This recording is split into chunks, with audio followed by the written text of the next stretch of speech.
با گذشت 1 سال و تقریباً چند ماه همه چیز در شهروالای کابل تغییر کرده. این گزارش نشان می‌دهد که پروژه های کاری برای کابل سرعت گرفته.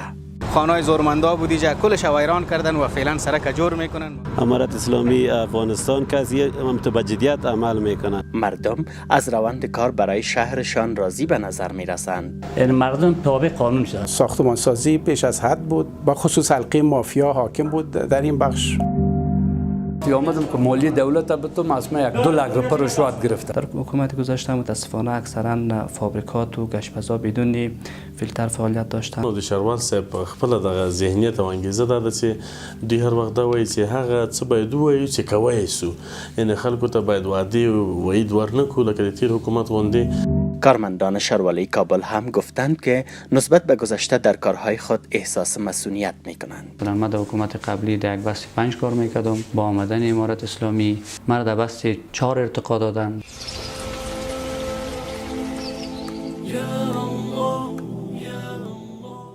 پس از پیروزی امارت اسلامی، رهبری و پرسنل شهروالای کابل برای عرضه خدمات بهتر شهری برای شهروندان و شهر کابل زیاد کار کردند و دستاوردهای چشمگیر دارند. دستاوردهایی که ظاهرا دیده می شود مردم هم آنها را نادیده نگرفته است. بسیار تغییرات آمده در نظر به دولت سابق، به خاطر که خود ما طرف منطقه‌ای که میریم، مثلا بازار کمپانی خیلی فعلا پاک شده.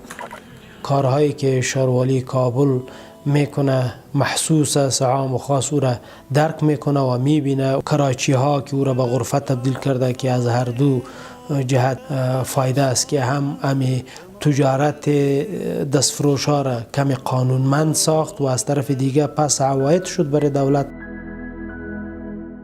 پس از پیروزی امارت اسلامی، بخش از کارهای مسئولان و پرسنل شهروالای کابل تکمیل پروژه های نیمه تمام حکومت سابق بود. جاده عمومی قلعه زمانخان یک نمونه از آن پروژه هاست. باشنده های ساحه اطراف این جاده میگویند کار نسبت به حکومت قبل سرعت بیشتر دارد و کیفیت کار هم بهتر به نظر می رسد. نظر به حکومت سابق کارش بسیار استاندارد، بسیار خوب ما مشاهده میکنیم. من شاهد سرک قلعه زمانخان هستم که یکی از پرازدحام ترین سرک هستم که کار شروع هستم به نفع عام مردم هستند و از به اصطلاح از چیزایی که در دستشان بود از او استفاده میکنه. این برای ما بسیار مهم است. این مسیر جاده 15 وزیر محمد اکبر خان را به جاده عمومی شیرپور وصل میکند. در 20 سال گذشته عبور و مرور از این جاده به دلیل موجودیت مهمانخانه ها و خانه های مقامات دولت پیشین ناممکن بود و برای عبدالظهور فعلا دور از تصور است که همین مسیر باز شده و هم خانه های غصب شده در این مسیر تخریب و این جاده از سوی شهروالای کابل ساخته می شود. ما نمیتونستیم که تا موتر خودم صحیح پارک کنیم چون اینجا کلش زورمندا بود. حتی اجازه سرک نمیدادن، اجازه پارکینگ نمیدادن.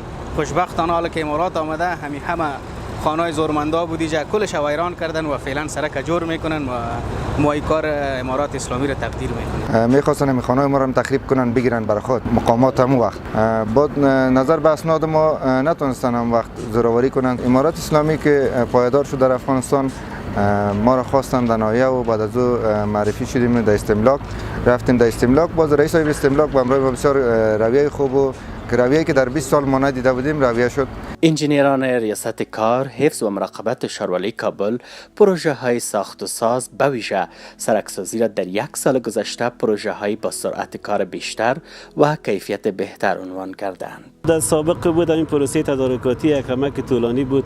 اکثرا تا ریاست جنباری را اونجا را در تدارکات ملی میره. فعلا تهیه مواد ما بسیار سهولت شده. از طریق ریاست تدارکات شهروالای اجرا میشه، به وقت زمانش مواد میرسه. انجینر عزیز کارمند سابق و با تجربه در بخش ساختمانی است. او کارهای ساختمانی را نسبت به حکومت سابق این گونه مقایسه میکند. زمانی که ما کدام ساختمانی که خلاف نقشه کار میکرد متوقف میکردیم یا تخریب میکردیم و فوراً یا وکیل صاحبا یا وزیر صاحبا یکی از اعضای برجسته حکومت پیدا میشد و مانع اما حاکمیت قانون میشد.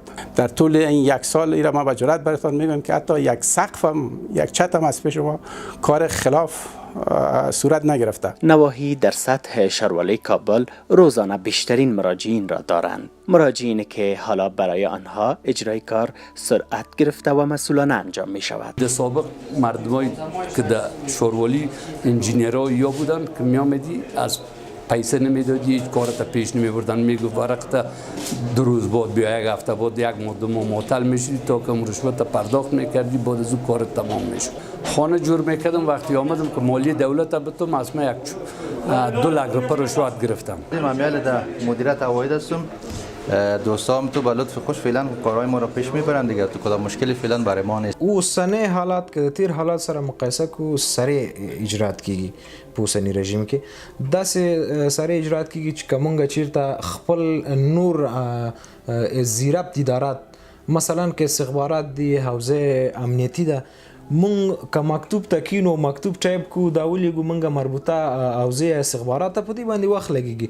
مونږ ډیر ښه په اسانه سره هماهنګي کړې ده، دوی ته دغه کوم موضوعات چې دي لیږو یې په واتساپ کې آن واحد مونږ سره استخبارات او امنیتی حوزه همکاری کوي. گراف عواید هم در بیشتر از 1 سال در سطح رهبری شاروالی کابل بالا رفته است. کارمندان موظف در این بخش این گونه دلایل برای بالا رفتن آن دارند. در گذشته خود زورگویی ها وجود داشت و مردم به قانون تن نمیدادند، سرکشی ها بسیار زیاد وجود داشت. عواید شاروالی قبل از ما که ما بودیم 63 میلیون بودن در 6 ماهش. وقتی که 6 ماه که ما اینجا به حیث مسئول آمدیم، عواید شاروالی را تانستیم که به 6 ماه 122 میلیون افغانی را جمع آوری کنیم.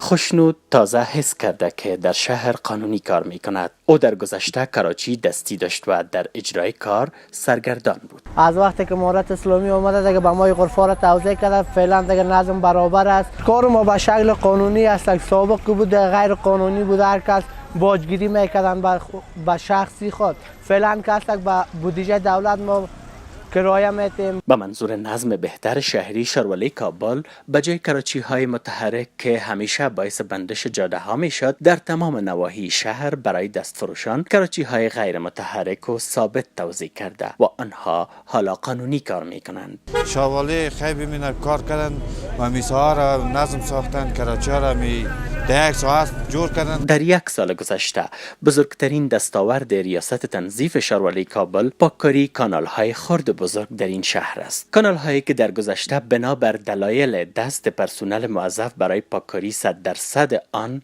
بسته بود. در گذشته مسئولین امی ساعات که آسیب پذیر می بود اینا توجه زیاد نداشتن سر کار خود. مثلا از پشت میز هدایت میدادن، کاری که از پشت میز میشه و کاری که بالا سر کار استاد میشی بسیار فرق میکنه. عبدالوحید از 20 سال به این سو در چراحی لب جر کار میکند. او میپذیرد که این چراحی مثل سالهای گذشته در بارندگی های امسال آبخیزی نداشته است. همین چراحی لب جر فضل خدا امسال او نگرفت، بسیار همینطور خوشنود مردم تیر شد. در 1 سال گذشته بیش از 1000 جریب زمین دولتی و ملکیت های عامه از غصب واپسگیری شده. بخش از این زمین ها را ریاست سرسبزی توانسته مبدل به ساحات سبز کند. پارک‌های بیشتر ما که توسط غاصبین غصب گردیده بود، ولی فعلا کس از غصب ما رها شده و از غصب غاصبین رها شده. مثلا است یک مثال ما چاره قنبر، پارکی که داریم در ساحات چاره قنبر که او قبلا در دست غاصبین بود و فعلا از او رها شده. حامد امیری در حکومت سابق رئیس ناحیه 19 هم بود که هنوز هم در سمتش باقی مانده. او میگوید نسبت به حکومت سابق بیشتر در کارهایش حمایت می شود. زه خپل په تیر حکومت کې تقریبا 2 میاشتې کار وکړ او په دې 2 میاشتو کې مې هغه پشتیبانه او هغه حمایت چې ما باید ترلاسه کړی وای هغه مې نه احساساوه، ترلاسه مې نه کړ. اما فعلا چې زه تقریبا دغه څه د پاسه 1 کال کېږي چې په امارت اسلامي کې من حیث د 19 رئیس کار کوم، یعنی هغه قوي حمایت او پشتیبانی له ما سره شته. بعد از سقوط نظام قبلی رحمت الله رحمدل که کارمند سابق شاروالی کابل است، دلهره داشت که ممکن امروز یا فردا وظیفه‌اش را از دست دهد، اما چنین نشد. برعکس مسئولان فعلی شاروالی کابل او را 1 بست بالاتر ارتقا دادند. ترس من بود که امکان زیادش است که من 1 ماه دیگه کار بکنم در اداره یا 6 ماه دیگه. نهایتش بعد از او امکان داره که کسی دیگه جایگزینی مشوه بیاید، اما این یک موضوع نبود. حتی از حکومت قبلی که در فعلا وضعیت ما خوب است. مثلا ما در حکومت قبلی در یک بسته 5 کار میکردم، با آمدن امارت اسلامی مرا در بسته 4 ارتقا دادن، در یک بسته بالاتر آمدم. در 1 سال و چند ماه اخیر شاروالی کابل در عرصه‌های گوناگون وارد سازندگی شهر گردیده است. بهبود در کیفیت و سرعت عمل در چشم داشت مردم قرار گرفته است.